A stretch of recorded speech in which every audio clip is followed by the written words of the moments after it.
예, 우리가 지난주까지 그 5대 제사에 대해서 같이 살펴봤는데 또다시 이제 5대 제사를 반복합니다. 근데 앞에서 1장 1절부터 6장 7절까지는 이제 제사를 드리는 일반 백성들의 입장에서 알아야 될 것들을 전달해 주는 것이고, 이제 오늘부터 시작해서 7장까지죠.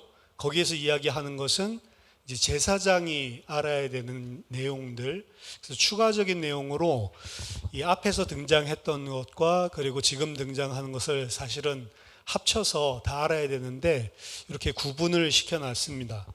그래서 지금부터 살펴보는 것은 이제 앞에 있었던 내용에서 언급되지 않았던 내용, 물론 겹치는 부분도 존재하지만 이제 제사장의 관점에서 필요한 부분들, 이런 부분들을 전하고 있습니다. 그래서 오늘 본문 이제 처음에 보시면 여호와께서 모세에게 말씀하여 이르시되 아론과 그의 자손에게 명령하여 이르라라고 돼 있죠. 그래서 그 전에 있었던 것들은 보통 이제 뭐 번제면 누구든지 여호와께 뭐 번제물을 드리려고 하거든 누구든지 이렇게 돼 있고, 그 대상이 일반 백성으로 돼 있다면 오늘부터 주는 지침들은 아론과 그의 자손에게 명해서 이르라라고 이 제사장과 그리고 이 레위인들 중심으로 이 메시지를 전달하고 있습니다. 그래서 제사장에게 주는 규례, 번제에 관한 규례를 이야기를 하고 있습니다. 오늘 본문에서 뭐 사실은 크게 두 가지 이야기를 하고 있는데, 하나는 이 불에 대한 명령이고 그리고 하나는 제사장의 복장에 대한 명령입니다. 이 불에 대한 명령은 그냥 이 한마디로 말하면 불 꺼지지 말게 해라, 이 이야기입니다. 이게 계속 반복되거든요. 6장 9절에 제단의 불이 그 위에서 꺼지지 않게 할 것이요 라고 되어 있죠. 6장 12절에서도 제단 위의 불은 항상 피워서 꺼지지 않게 할지니, 레위기 6장 13절에도 불은 끊임이 없이 제단 위에 피워 꺼지지 않게 할지니라. 지금 이제 3번 언급을 하고 있는데 정확하게 히브리어로 보면 5번이나 이야기하고 있어요. 그러니까 이 짧은 구절이죠. 8절에서 13절, 6절 되는 구절 안에 5번이나 이 불이 꺼지지 않게 하라, 이 불이 꺼지지 않게 하라, 이것은 영원한 불이다 라는 표현을 써서 이 번제단 위에 불이 꺼지지 않도록 하는 게 이제 제사장의 임무다라고 하는 것을 상당히 간직을 하고 있습니다. 이 불이라고 하는 게 되게 중요한 것 같아요. 근데 레위기에서 이렇게 불에 대해서 중요하게 이야기를 하는데, 이제 레위기 이제 제사장 세워지고 그들이 제사 드릴 때 제일 처음부터 이 다른 불들이다가 죽음을 당하게 되는 이런 일이 이제 앞으로 등장을 하거든요. 여기서도 이 제사장의 직무 가운데 번제단에 있어서 가장 중요한 것은 이 불을 절대로 꺼지지 않게 하라라고 하는 것입니다. 그래서 제사장의 번제물의 고기로 제단 끝에서 연기를 내며 타는 이 불이 꺼지지 않도록 유지시키는 게 이 제사장의 중요한 임무다. 그리고 그것을 5번이나 강조를 하고 있는 것입니다. 어떻게 보면 힘든 일입니다. 이 아마 저녁 이 번제 이후에 그 불이 다음날 아침까지 꺼지지 않도록 유지하는 것들을 이야기합니다. 다음날 아침 되면 또 새로운 번제를 드리죠. 이 상번제랑 사실은 관련이 있는 건데, 아침에 한 번, 저녁에 한 번 이렇게 드립니다. 아침에 드리고 아침에 이제 계속 또 뭐 번제가 계속 있을 수 있으니까 그 불 유지하는 거는 어떻게 상대적으로 보면 좀 쉬울 수 있다라고 생각할 수 있지만, 이제 밤에 남들이 다 잘 때에도 이 제사장들은 이 불을 신경 써야 되는 거죠. 번제단의 위에 불이 꺼지지 않도록. 그래서 어떻게 보면 이 율법이 제사장 업무에 있어서 가장 신경 써야 되고 또 힘든 직무 중에 일부라고 합니다. 온 밤이 지나도록 불을 유지시키는 것이 힘들죠. 그럼 이 불이 왜 이렇게 중요하냐? 불은 무엇을 상징하냐? 불은 이 재물을 삼키는 것이거든요. 컨숨한다, 삼킨다, 먹어버린다 라고 이야기하는데, 불을 삼켜버리는 힘을 상징하고 그 불은 삼키는 힘이면서 동시에 여호와의 임재를 상징하는 것입니다. 그래서 여호와께서 번제물을 삼켜버리는 거죠. 번제물은 뭐를 상징한다고 했냐면 1장의 번제에서 이야기했듯이 헌제자의 모든 세속적인 욕망을 상징한다라고 했습니다. 세속적인 실존, 육체, 육신 그것들을 삼켜버리면서 여호와께서 임재하는 것이 이 불이 나타내는 것입니다. 그래서 여호와께서 이 번제단을 통해서 우리 헌제자들, 하나님의 백성들의 육신, 세속적인 욕망, 우리들의 육체, 이 세상에 썩어질 것, 이 부분을 삼켜버리고 소화시키고 태워버리는 거예요. 근데 그 일이 언제 동안 계속 일어나게 하냐면 이 어두운 밤 동안 계속해서 일어나게 하는 게 이 제사장의 임무다라고 이야기를 하고 있는 겁니다. 그래서 한순간에 다 타버리는 것이 아니고 사실은 우리가 사실은 저녁이 되고 아침이 되니 이는 첫째 날이니라 창세기도 나와 있지만 이 저녁의 시간표가 지나가면서 구원의 날이 밝는 거거든요. 우리가 이 땅 살고 있는 게 어떻게 보면 이 밤이라고 볼 수가 있는데 이 밤 내내 제사장은 그 불이 계속해서 켜져 있도록, 근데 그 불은 어떤 불이냐? 헌제자의 육체적인 그리고 육신적인 세속적인 욕망을 삼켜버리고 태워버리는 거예요. 그 일이 계속 우리들 속에 일어나게 해야만 한다는 거죠. 그래야만 여호와께서 함께할 수 있다라고 하는 것입니다. 인간에게 왜 이 불이 계속 켜져야 되고 구원의 날이 밝기 전에 이 땅에 사는 동안에 왜 구원의 이 여호와의 번제의 불이 계속해서 우리 가운데 켜져 있도록 유의를 해야 되냐라고 본다면 인간의 뼛속까지 새겨져 있는 죄성 때문에 그렇습니다. 우리가 이 땅에 살아가고 구원받은 하나님의 백성을 살아간다라고 이야기를 하지만 사실은 우리는 완벽하게 다 완전히 죄로 점철되어 있는 인간들입니다. 그게 어디에서 나오냐면 육신과 연관이 되어 있어요. 사실은 육체 자체는 불결한 게 아닙니다. 육체 자체가 죄는 아니에요. 육체는 사실은 중립적인 것인데 창세기 3장에서 하나님과 인간이 분리되고 난 이후에는 중립적인 육체는 없습니다. 중립적이지 않은 육체는 죄성에 이미 물들어 있는 육체를 말하는데 죄성에 물들어 있는 육체다라고 하는 것은 막 죄를 지어야지 이게 아니고 자기 중심적인 본성을 말하는 거예요. 태어났을 때부터 죽을 때까지. 왜냐하면 원래 인간은 하나님의 형상으로 만들고 하나님과 함께 있고 하나님의 관계가 온전했을 때에는 그 육신적인 필요에 대한 부분들을 하나님이 다 복으로 은혜로 공급을 해줬기 때문에 사실은 인간이 먹고 살고 생존하기 위해서 노력할 필요조차 없었습니다. 그거 하나님 다 은혜로 주시는 거예요. 아담을 보고 밭을 갈고 경작을 해라라고 하는 것은 먹고 살기 위해서 밭을 갈고 경작하는 게 아니었어요.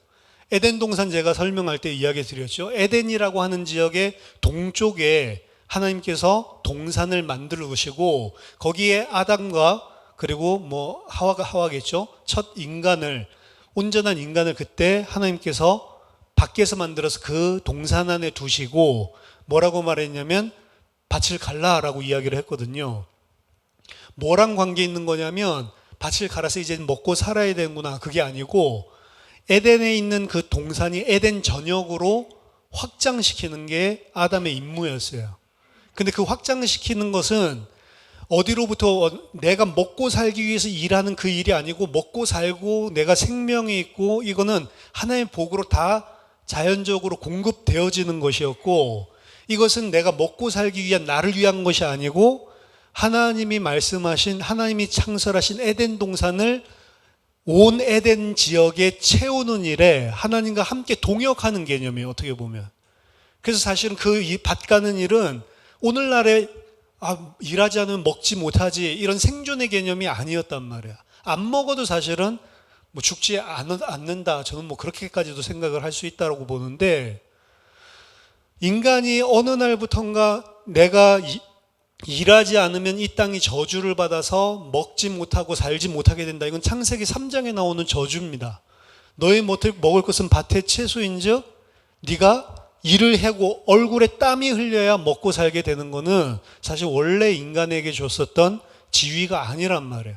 하나님과 분리되면서부터 내가 내 인생을 먹고 사는 것을 챙겨야 되는 인생이 됐어요. 근데 그게 이제 태어났을 때부터 이제 그게 이제 가르쳐 주고 있는 것인데, 아이는 태어났을 때 뭐 다른 동물들과 다르게 인간은 상당히 오랜 기간 동안 부모님이 보살펴 줘야지만 살 수가 있습니다. 그런 것들이 끊어지면 아이는 죽게 돼 있어요.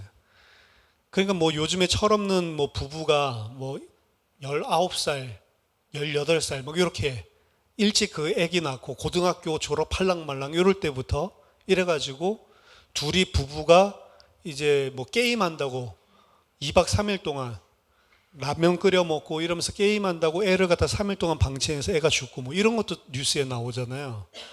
그러니까 잠시만 방치해놔도 죽는 게 인간이란 말이죠. 부모의 도움이 항상 필요한 존재고, 무엇인가 외부로부터 도움이, 내가 먹을 것, 나에게 힘을 주는 자원이 공급되지 않으면 사실 스스로 살 수가 없는 존재라는 걸 가르쳐 줍니다. 근데 그게 내 생존과 직결된 것이기 때문에 태어났을 때부터 아이도 생존 전략이 있잖아요. 울고 혹은 귀여운 것으로, 이런 걸로 어른들에게 내가 얻어낼 것을 다 받으면서 삽니다. 아이들이 자기가 어떻게 하면 부모가 좋아하는지를 알아요. 아기 때부터.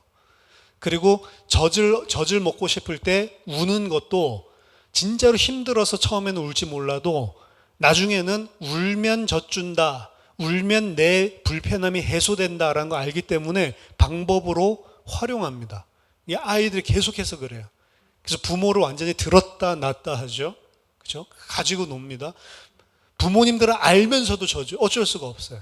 그렇죠? 그래서 저놈 고집을 꺾을 수가 없다. 저놈을 이기지 못하겠다. 그런데 그런 이야기를 들으면 아이는 더 기고만장해요. 우리 부모님은 나를 못 이겨. 이래가지고. 그러니까 철저하게 어떠한 환경과 상황들 속에서도 자기가 생존해서 살아남으려고 하다 보니까 자기 중심적으로 여러 가지 방법들을 강구하고 자기가 가지고 있는 모든 것들을 다 활용해서, 인본주의죠. 자기 자신이 이 땅에 생존합니다. 근데 그게 어릴 때도 그렇게 됐고 어른 때도 마찬가지란 말이에요. 그렇죠? 그래서 인간은 태어나면서부터 죄인이다라고 성경은 이야기합니다. 태어나면서부터 원래 창세기 1장에서는 아니었죠. 근데 창세기 3장에 아담의 죄로 말미암아서 하나님과 단절되고 이 땅이 저주받은 그곳에 태어나는 자들, 하나님과 함께 있는 상태로 태어난 게 아니고 사실 하나님과 원수된 상태에서 육체로 태어나는 그 육체, 그걸 신약 성경에서는 사르크스라고 한다고 그랬죠. 사르크스라고 하는 거는 그래서 이제는 뉴트럴한 중립적인 이야기가 아니에요. 육체는 육체인데 어떤 육체? 나 자신을 위해서, 나 자신의 생존을 위해서, 나를 위해서 살고 자기 이기적인, 자기 중심적인, 심지어 하나님도 이용하고 다른 사람도 이용하고, 다른 사람이 아예 나에게 방해되면 아예 제거해버리고, 이런 완전히 육신, 이런 육신화 되어버렸단 말이죠. 창세기 6장 5절에서 하나님께서 노아 홍수로 모든 사람을 다 쓸어버릴 때 한탄한 내용입니다. 여호와께서 사람의 죄악이 세상에 가득함과 그의 마음으로 생각하는 모든 계획이 항상 악할 뿐임을 보시고, 근데 그 항상 악하다고 하는 게 윤리도덕적으로 악한 게 아니란 말이에요. 그 생각하는 모든 생각이 항상 악하다는 건 자기밖에 몰라. 자기가 하나님으로, 자기가 왕노릇하고 자기 중심으로. 그럼 열심히 공부하는 것도 악한 거란 말이에요. 열심히 공부하는 것도. 왜 열심히 공부합니까? 자기가 이 땅에서 생존하고 자기가 잘 살려고 하는 거예요, 사실은. 그럼 공부하는 게 악합니까? 아니, 윤리도덕적으로 세상 기준은 하나도 안 악하죠. 착실하고 성실한 거지. 근데 하버드 가서 전도할 때 하버드 대학생들이 일반적으로는 대화를 하면 그냥 아주 유순하게 말하는데 시험 기간에 excuse me 하면 자기 시간 뺀다고 얼마나 썩내는지 몰라요. 나 지금 공부해야 되는데 A 받아야 되는데 당신이 쓸데없이 모르는 인간이 와가지고 excuse me 한 바람에 내 1초 뺏겼다는 것이. 그러니까 아예 썩난 표시로 팍팍 냅니다. No! 그러면서 excuse me 그럼 no! 그런다니까. 그래서 진짜 막 패버리고 싶어요. 그러니까 악하다는 거죠. 복음 전하러 왔는데 그럼 복음 전하러 지금 왜 와서 내 시간을 뺐냐 이렇게 생각하는 거예요. 말하자면 하나님 필요 없는 겁니다. 내가 열심히 해가지고 지금 성적 잘 받아야 이 땅에 성공할 건데 쓸데없는 예수 그리스도 복음 이런 이야기 한다고 내 시간을 갖다가 1초 10초 뺏어? 그게 화나는 거죠. 그러니까 결국에는 자기 자신이 세워놓고 자기 자신의 삶을 스스로 책임지는 그 삶에 방해되는 것, 요거 싫은 거예요. 그런 애들이 공부 열심히 하고 엘리트 됩니다, 사실은. 안 그러고 그냥 excuse me 그러면은 yes 시험 기간에도 이런 애들은 전부 다 커뮤니티 칼리지 2년제 대학교 그런 데 가면은 전도하기 편해요. 애들 다 시간이 너무 널널해. 그렇죠? 기말고사 뭐 그런 것도 상관없어. 그냥 yes 그러면서 마음문 열고. 창세기 8장 21절에 이는 사람의 마음이 계획하는 바가 어려서부터 악하다라고 이야기를 합니다. 그러니까 어렸을 때부터 태어났을 때부터입니다, 사실은. 태어났을 때부터 그리고 죽을 때까지 전부 다 인간은 육체가 돼. 하나님께서 그들과 함께하지 않는 이유를 그들은 육체가 되었다라고 이야기를 하는데 그 육체가 되었다라고 하는 그 육체도 바사르, 사르크스 같은 개념입니다. 고깃덩어리. 하나님 모르는 영적인 것들 아예 무지한. 그러면서 육신적인 것, 세속적인 것 여기에 욕망에 딱 붙들려 있는 죄인 줄 알지도 못하고 그게 하나님을 대적하는 건 줄도 알지도 못하고 하나님에 대해서 영원한 것에 대해서 생각 못하는 상태로 무지한 상태로 육신적인 것들만 계속 쫓는 그런 인간의 상태. 그게 이제 죄라는 거죠. 그게 계속해서 영원한 불로 불태워야 되는 그런 번제물이 무엇을 태워야 되냐라고 했을 때 그 육체적인 욕망, 소욕, 그것들을 태워버려야 된다고요. 그래서 인간은 전적으로 부패하다라고 이야기를 하는 겁니다. 전적으로 부패하다는 것은 와 되게 사악하네 그 이야기가 아니고 질보다는 양적인 이야기를 하는 겁니다. 전방위적으로 모든 게 다 죄라는 소리예요. 막 사악하다, 막 진짜 독하다, 그런 막 극악하다 이런 죄 아니더라도 내가 도덕적으로 윤리적으로 착한 일을 할 때에도 그게 죄랑 다 연관이 있어요. 모든 인간이 행하는 것들이 다 뭐기 때문에 나의 육신적인 것 중심이기 때문에 그 이야기를 하는 겁니다. 모든 인간들은 다 그렇게. 근데 이게 어느 정도로 우리 가운데 깊이 뿌리 내려져 있냐면 구원을 받아도 이게 여전히 남아있어요. 남아있는 정도가 아니고 그대로 있습니다. 그래서 구원을 받았는데도 불구하고 심지어 구원받은 자도 은혜로 주신 그 죄사함, 구원의 은혜를 남용하고 방종할 만큼 이게 악하단 말이에요. 그래서 구원받은 자가 예를 들어서 율법과 종교에 있었던 자가 야 내가 율법 종교가 아니고 예수 그리스도의 은혜로 구원받았구나 라고 하면 항상 어디로 튀냐면 이젠 그러면은 이런 율법 같은 데 얽매이지 말고 내 마음대로 살면 되겠지. 아 진짜 그리스도 복음 편하네. 방송으로 항상 튀어요. 좌로나 우로나 치우치지 말라고 성경 이야기하는데 율법으로 좌로 치우쳤다라고 한다면 복음 탁 은혜 받으면 은혜 받은 거에서 처음엔 좋다가 조금 지나면 아 그럼 이제 이런 거 해도 괜찮네. 그것도 용서해 줬으니까 이쪽으로 한다니까. 그러니까 우리의 죄성이라고 하는 게 은혜를 나의 육신적인 것들을 어떻게 보면은 채울 방향으로 남용하고 방종할 정도로 우리는 철저하게 죄성에 쩔어 있단 말이에요. 로마서 6장 1절 2절에서는 그래서 그 이야기를 하는 거예요. 사실 이런 이야기를 할 필요가 없는데 그런즉 우리가 무슨 말을 하리요 은혜를 더하게 하려고 죄에 거하겠느냐 그럴 수 없느니라. 죄에 대해서 죽은 우리가 어떻게 그 안에 더 살겠다 더 큰 죄 가운데 있겠다라고 말할 수가 있냐. 그런 거 없다. 진짜로 구원받은 자라면 그럴 수가 없다라고 이야기를 하는데 실제로 우리 삶을 보면 그런 방향이 드러난다니까. 근데 구원받은 자라면 죄에 대한 부분들에 대한 깨달음이 이미 있다라는 이야기이기 때문에 여기서 이게 아니구나 돌아오기는 하지만 그래도 계속 갈팡질팡 하는 게 인간이란 말이에요. 갈라디아서 5장 13절에 형제들아 너희가 자유를 위하여 부르심을 입었으나 그러나 그 자유로 육체의 기회를 삼지 말고 오직 사랑으로 서로 종로로 태라라고 이야기하죠. 이 말도 있을 필요가 없는 말이잖아요, 사실은. 당연히 복음 받았으면 그렇게 해야 되는데 근데 우리는 어떻게 한다고요? 복음 받았는데 이런 가르침이 없으면 육체의 기회로 삼아서 남용하고 방종한단 말이에요, 인간이. 어떻게 보면 복음만 주고 이런 말들 자체가 성경에 없으면 좋겠는데 성경이 이야기합니다. 왜? 우리를 너무나 잘 알아요. 그래서 구원받은 것에서 끝나는 게 아니고 구원받은 자를 의로 교육해서 온전한 하나님의 사람으로 만드는 과정들이 남아있는 것입니다. 그리고 그 분투는 우리가 이 땅에 살아오는 날 동안 죽을 때까지 계속되는 거예요. 새로운 날이 밝아올 때까지 우리가 교회 시대, 이 시대의 말세에 살아가면서 계속해서 우리가 어떻게 보면 싸워야 되는 대상입니다. 싸우는 거는 내가 하나님의 말씀으로 하나님께서 주신 은혜로 사실은 싸울 수가 있는 거예요.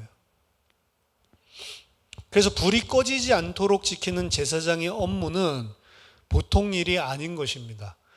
우리는 하나님 앞에 왕 같은 제사장이라고 했거든요. 이 레위 지파만 제사장이 아니고 신약 시대의 모든 성도, 교회는 제사장입니다. 하나님 앞에서. 근데 그 제사장이 날이 밝을 때까지, 밝고 나서도 번제 드리지만 밤새도록 그 불이 꺼지지 않도록 그걸 주의하라라고 오늘 이야기를 하고 있는 거예요. 우리가 깨어 있어야 된다는 거죠.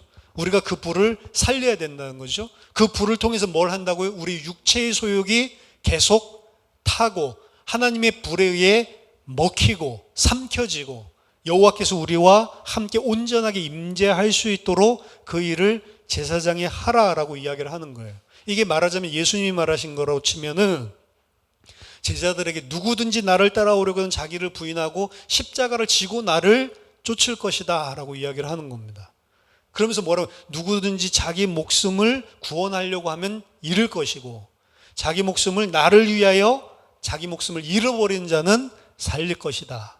마태복음 16장 24절 25절. 우리 자신이 예수를 쫓아가는 삶은 뭐 죽고 천국에 가서 예수 쫓아가야지 이런 거 필요 없으니까 이 땅 사는 동안 이야기하는 거예요. 이 땅 사는 동안 예수를 따르는 자, 예수를 믿는 자는 십자가를 지고 자기 자신을 부인하면서 예수님을 쫓아가야 된다. 그러니까 이 투쟁을 계속하는 거예요. 내가 죄로 점철되어 있고 태어나면서도 하는 모든 생각이 항상 악한 우리가 이제 그리스도로 말미암아 하나님의 백성이 되었다면 그 육체의 소욕을 따라 사는 것이 아니고 그 육체의 소욕과 싸우면서 자기를 부인하면서 살아가는 삶이 그리스도를 따르는 자들의 기본적인 삶입니다. 그게 100% 온전하게 될 수 있냐 안 되냐 그건 물어보는 게 아니고 그렇게 방향성을 가지고 살아가는 게 하나님의 백성이란 말이에요. 안 되니까 막 살아라 이거 하나님의 백성이 가질 생각이 아닌 것입니다. 그거 안 되는데 그걸 갖다가 그럼 그걸 추구하고 안 추구하고 그걸 온전하고 안 원하고 이 이야기가 아니고 사실은 그렇게 될 수밖에 없는 거예요. 부자 청년이 이제 그 예수님께 찾아왔다가 예수님이 자기 모든 재산 다 팔아서 가난한 자들에게 나눠주고 나를 쫓으라라고 했더니 못하죠. 그랬더니 예수님께서 하시는 말이 야 부자가 하나님 나라 들어가기가 얼마나 어려운지 낙타가 바늘구멍 들어가는 것이 훨씬 더 쉽다라고 이야기하니까 제자들 깜짝 놀라죠. 그렇다면 누가 구원을 얻을 수 있습니까? 라고 이야기했더니 예수님이 사람으로 할 수 없다라고 이야기를 합니다. 사람으로는 할 수 없는데 하나님께서는 다 할 수 있다라고 이야기하죠. 결국에 그럼 내가 나를 부인하고 온전하게 육체의 소욕을 다 태워버리고 그 불이 타게 하는 것은 제사장에게 주신 업무이고 제사장이 해야 될 사명인데도 불구하고 인간 제사장, 성도들 할 수 있다 없다? 인간으로서는 못한대요. 하나님께서는 할 수 있다라고 이야기를 합니다. 자, 왜 구약에서 이 불을 간수를 잘하고 꺼지지 않고, 그러니까 그 불씨 가지고 계속 뭐든지 다 하라는 거죠.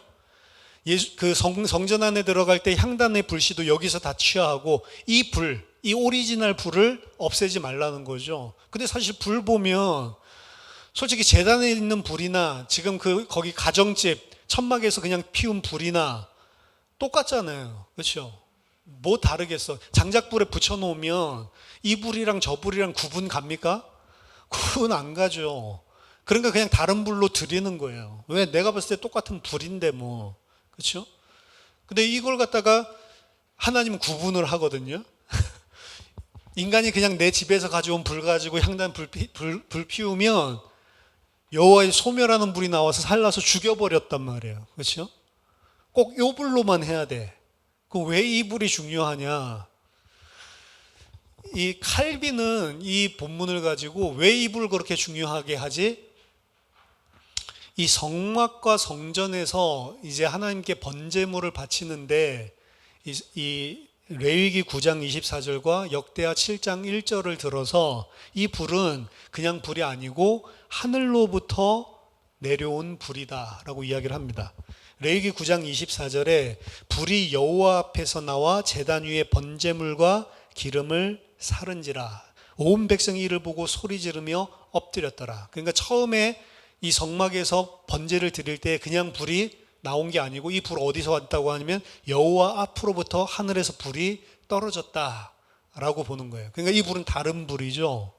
내가 막 이 부싯돌 해가지고 혹은 막 나무끼리 막 이 부벼가지고 나온 불이 아니라는 거죠.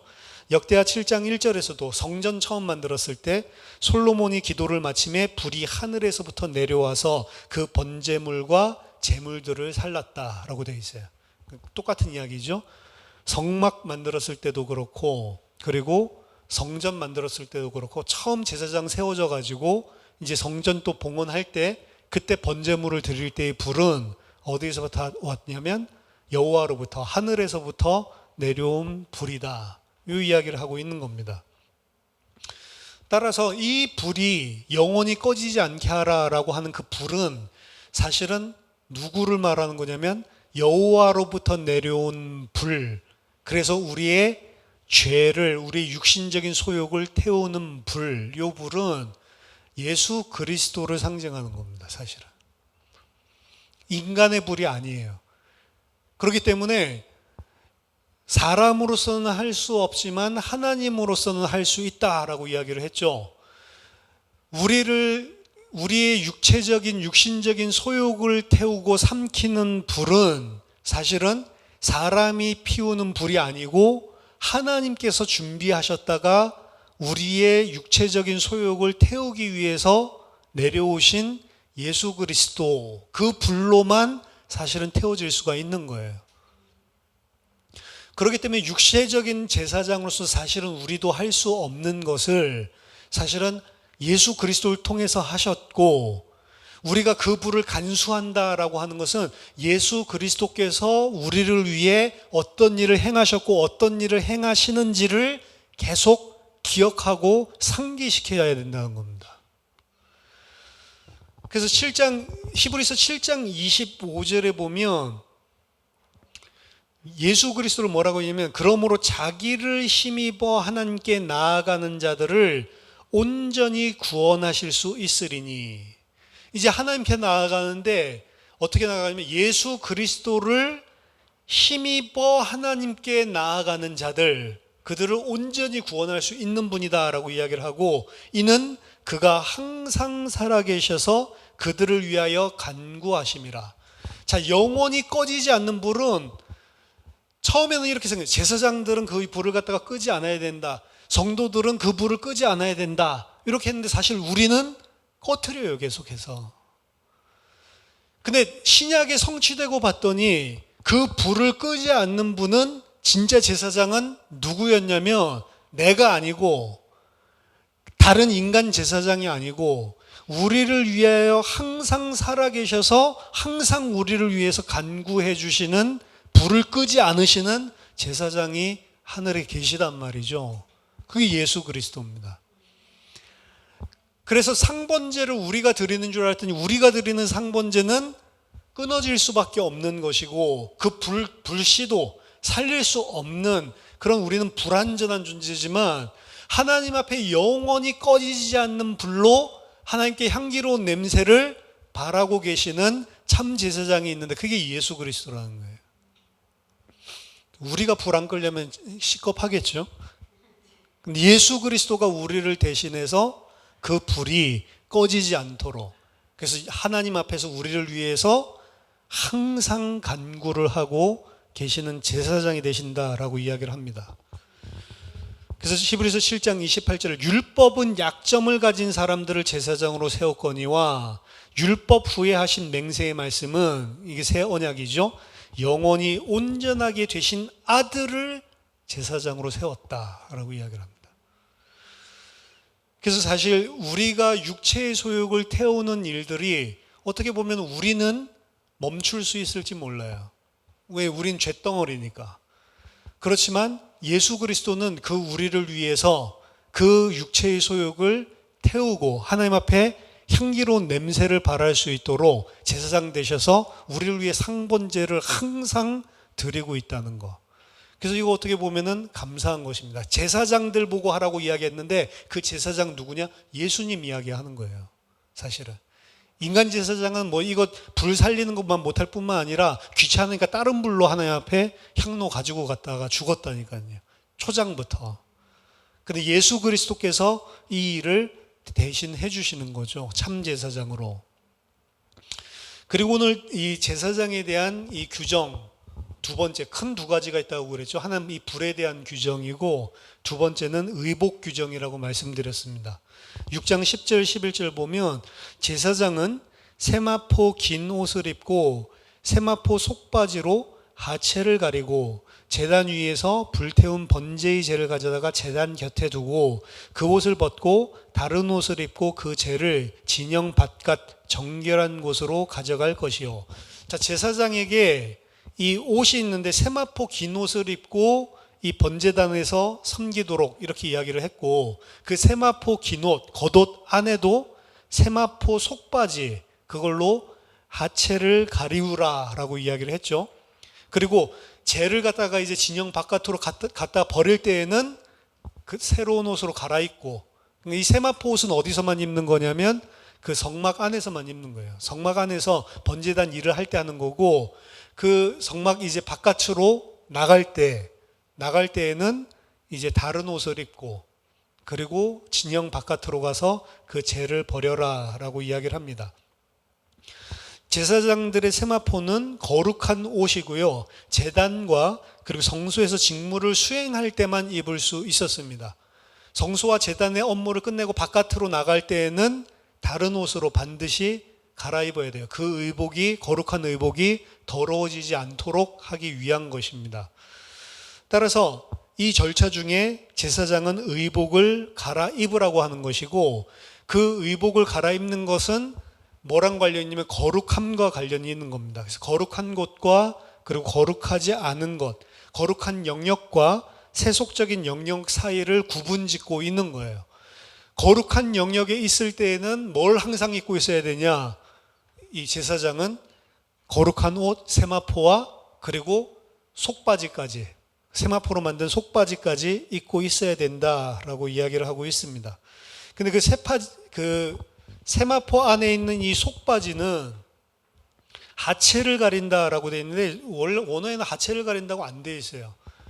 이제 하체를 가리는 게 이제 중요한 의미가 있겠지만, 하체를 가린다고 안 되어 있고, 여기가 아까 전에 이야기했던 밧살, 사르크스 이야기했죠. 플래시, 살덩어리, 육체를 가리고 하나님 앞에서 번제단 일을 하도록 했단 말이에요. 그러니까 이 일을 하는 자는 육체가 온전히 가려진 제사장, 육체의 소욕이 없는 제사장, 예수 그리스도를 이것도 상징하는 건데, 마찬가지로 우리가 하나님을 섬기는 것들을 또 나타내기도, 1차적으로는 하나님을 섬기는 하나님 백성 제사장이 하나님을 섬길 때 어떻게 섬겨야 되냐? 우리의 육체를 드러나지 않도록 감싸야 되는 거예요. 그거 감싸지 않으면 죽게 돼 있습니다. 근데 이 감싸는 게 뭐랑 관련이 돼 있냐면 이 하체를 감싼다. 이 하체는 이 남성의 그 생식기를 이제 그 염두에 두고 한 말인데, 이게 이제 그 고대 근동 지방에서 뭐 다 그런 건 아니지만 이제 많은 제사장들이 그 타종교들, 이교도들 제사를 드릴 때 그 제단에서 하체를 일부러 다 드러내놓고 그러고 재의식을 했다라고 이야기를 합니다. 그리고 재의식을 하는 것들 중에 막 일부러 막 그 집단 성교 막 하기도 하죠. 여자 사제들이랑 막 그렇게. 그 이 남성의 생식기도 그렇고 여성이랑 성교하는 것도 그렇고 전부 다 뭐를 위한 거냐면, 이들은 무슨 생각을 가나안의 그 고대 근동지방에 있었던 사람들이 가지고 있었냐면, 인간의 성적인 능력이나 생식할 수 있는 능력, 이게 자기들의 신에게 접근할 수 있는 통로고, 그리고 신들의 영향력을 끼친다라고 생각을 했어요. 그 비가 필요하면 비는 신의 그 신의 정자라고 생각을 했거든요. 신이 정자를 땅에 뿌려주면 그럼 땅에서 아무것도 없었는데 이제 생명들이 솟아나는 거죠. 새싹들이 나오고. 비를 그렇게 생각했다고요. 그럼 비를 내리게 하기 위해서 어떻게 해야 돼요? 신의 정자를 많이 땅에 뿌려줘야 돼. 신의 정자를 뿌리기 위해서 어떻게 해야 돼요? 그래서 막 선교를 하는 거예요, 자기들이. 그럼 그 신이 보고 흥분돼가지고 그래가지고 이제 비가 내리게 만드는 거죠. 그러니까 뭐예요? 그 신은 우리들이 인간들이 이런 것들을 통해서 어떻게 매니플레이트 할 수 있다, 조작할 수 있다는 거예요, 신을. 그리고 신을 조작하는 행위에 있어서 제사장이 그 대표적인 일들을 하고 있기 때문에 그 제사장이 일부러 자기의 하체를 다 벗고 생식기를 드러내놓고 하는 것들 또한 어떻게 생각하냐면 신을 부릴 수 있는 인간의 힘을 상징하는 거라. 그러니까 제사장이 자기네 신을 섬기는데 신을 섬기는 게 아니에요. 어떻게 하는 거예요? 내 힘과 능력 가지고 신을 부려먹는 거예요, 사실은. 개념 자체가. 하나님을 섬기는데 그렇게 해서는 절대로 안 된다는 거죠. 하나님의 백성 제사장은 내가 가지고 있는 어떠한 능력을 가지고 하나님을 조종하고 매니플레이트 하는 존재가 아니라는 거예요. 근데 오늘날의 많은 사람들은 하나님을 내가 내 열심과 내 열정과 내 힘을 가지고 혹은 내 정성을 가지고 하나님을 내가 움직일 수 있다라고 이야기를 하는 거예요. 보좌를 움직이는 기도를 할 수 있다라고 이야기를 하고, 하나님이 뭐 잘 안 들어주냐? 그건 3일 금식해봐. 이런 게 마치 그 이야기란 말이에요. 3일간 금식해봐. 그럼 다 되던데. 저는 막 방언하고 싶다니까, 방언하고 싶어. 그러면 하루만 그냥 딱 기도해봐. 쉽다고 방언 받기는. 이러더라고. 쉬운 줄 알고 했는데 안 되더라고. 암만 해도 안 되는데 뭐. 너무 쉬운데 왜 안 되지 그게?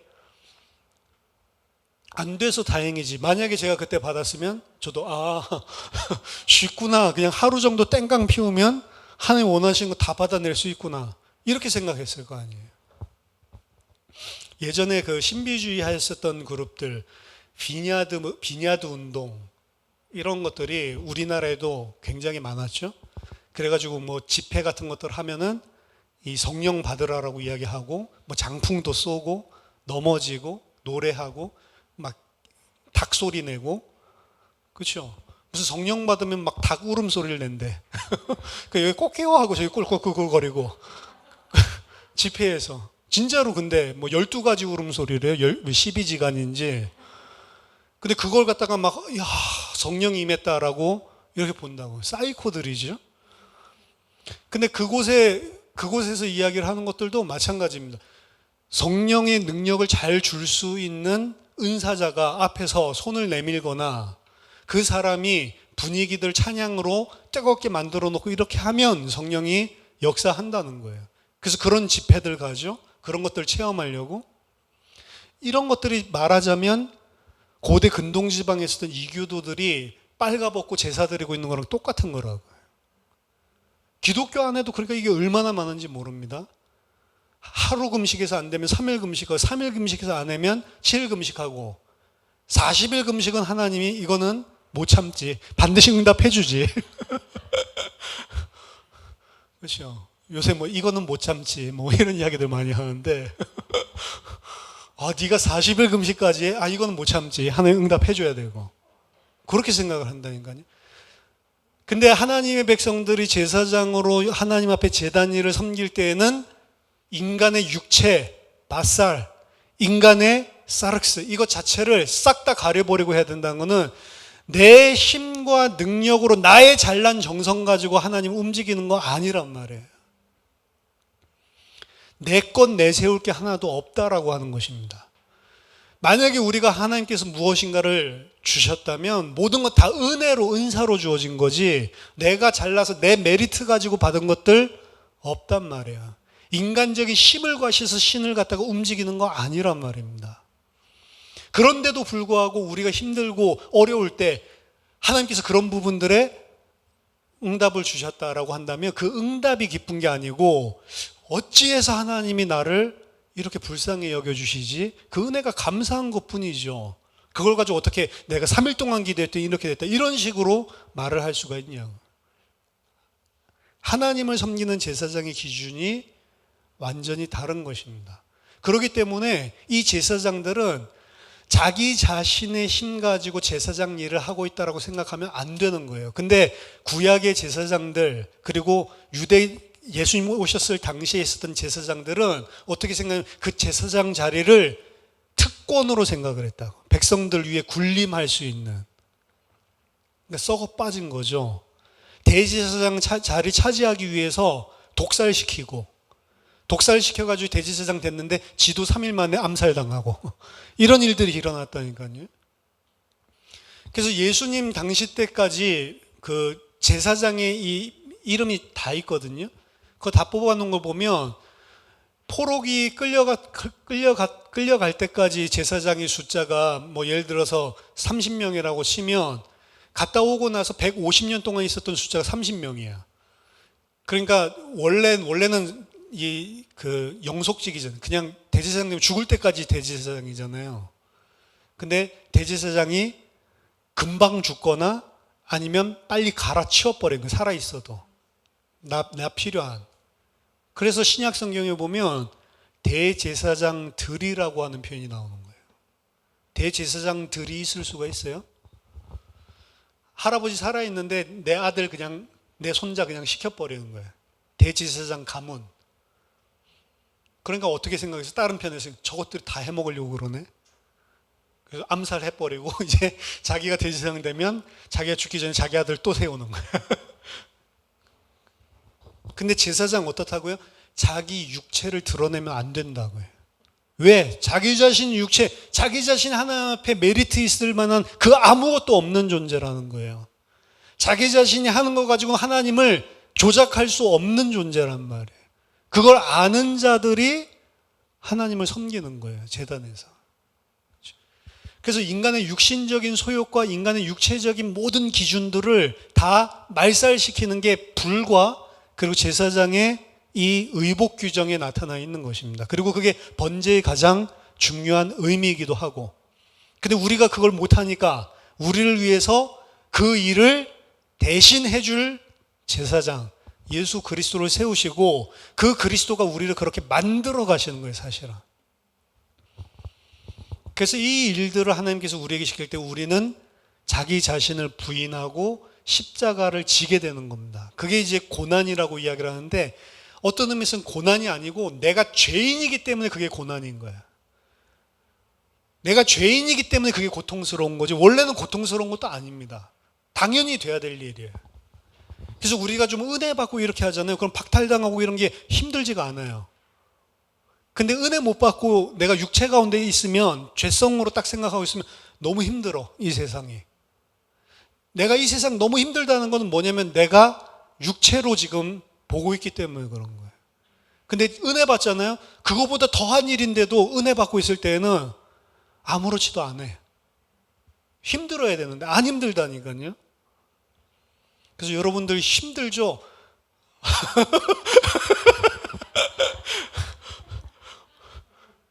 힘들면 왜 힘들다고요? 원래 안 힘들어야 되는데 힘든 거라니까요. 그래서 성경에서는 그래요. 하나님 너희들 시험하지 않는다. 시험한다고 했는데 또 시험 안 한대, 하나님은. 시험 받는 거 왜 시험 받는다고요? 니네들이 악하기 때문에, 너희 욕심 때문에, 악한 욕심 때문에 시험 받는 거지, 하나님 스스로 시험하시는 분 아니다라고까지 이야기를 합니다. 그렇죠? 그래서 사실 제가 이제 기도할 때 힘든 분들이 많이 계시다니까, 사실은 이제 대표 기도할 때 항상 그 기도하거든요. 하나님, 육신적으로나 뭐 여러 가지 환경, 남에게 말하지 못할 걸로 고통당하고 있는 성도들에게 그 속에서도 초월할 수 있는 은혜를 주고 뭐 이런 기도를 많이 하는데, 사실 그 기도할 때마다 안 힘들어야지 원래는 더 정상인데 이런 생각을 한다니까요. 그래서 여러분들이 너무 힘들어요 그러면은, 너무 힘들어요 그때 나 자신의 상태를 보세요. 그럼 자신은 우리가 어떤 상태에 있냐, 이 바사르, 사르크스, 요거 상태에 있는 거예요. 그래서 그거를 초월할 수 있는 거는, 그 문제를 해결하면 그 문제가 제거되는 것, 그게 아니고, 예수 그리스도께서 우리를 위해서 지금 영원히 타지 않는 번제 불을 피우면서 우리를 위해서 간구하시는 내용은 그걸 없애버리는 게 아니겠죠. 뭘 위해서 간구하실까요? 우리의 사르크스가 다 태워져 버리도록, 그 여호와의 임재가 온전히 그래서 나타나도록 그 기도하시겠죠. 근데 우리가 보통 육신적으로는 어떻게 기도? 그것을 빨리 제거해 주시고, 제거해 주면 살 것 같으니까. 근데 하나님은, 그리스도는 본질적으로 제거하지 않더라도 우리의 육체적인 소욕과 욕망이 태워지고 소화돼서 없어짐으로 그것이 괜찮을 수 있도록 방향 자체가 다른 것입니다. 그러니까 보좌를 움직이는 기도, 이런 것들, 내가 어떻게 했더니 하나님이 이렇게 해주시더라, 이런 것들은 전부 다 이방 사상이라는 거예요. 이교도적인 사상. 그런 개념이 없는 것이다. 자, 저와 여러분들은 신약 시대의 하나님의 거룩한 왕 같은 제사장들입니다. 제사장이 의복을 입고, 그 의복은 뭘 상징한다고요? 여기서 우리의 모든 육체를 하나님 앞에 다 가려버린, 내가 내세울 것 하나도 없이 하나님의 은혜로 된다는 사실을 알고, 또한 절대로 꺼지지 않게 해라. 우리의 그 육체의 소욕을 다 살라버리고 다 삼켜버리는 그 불이 꺼지지 않도록 예수 그리스도께서 그 일을 하고 계시는데, 우리도 그 사실을 알아야 되는 거예요. 저와 여러분들이 온전한 번제를 드리는 제사장으로 하나님을 섬기는 은혜가 있기를 예수 그리스도 이름으로 축원합니다. 기도하겠습니다. 하나님 아버지, 은혜를 감사드립니다. 오늘 번제에 대해서 제사장에게 주신 말씀을 통해서 하나님께서 저희들에게 귀중한 말씀을 허락하심을 감사드립니다. 하나님, 저희들 위에 지금도 간구하고 우리들의 모든 육체의 소욕을 불태워버리시는 예수 그리스도께 감사드립니다. 저희들이 온전히 하나님 앞에 우리의 모든 육체의 소욕을 다 태워버리고 우리의 것을 내세우는 것이 아니라 속바지를 온전하게 입고 하나님 섬기는 주의 백성들 되게 하여 주시옵소서. 예수 그리스도 이름으로 기도하옵나이다. 아멘.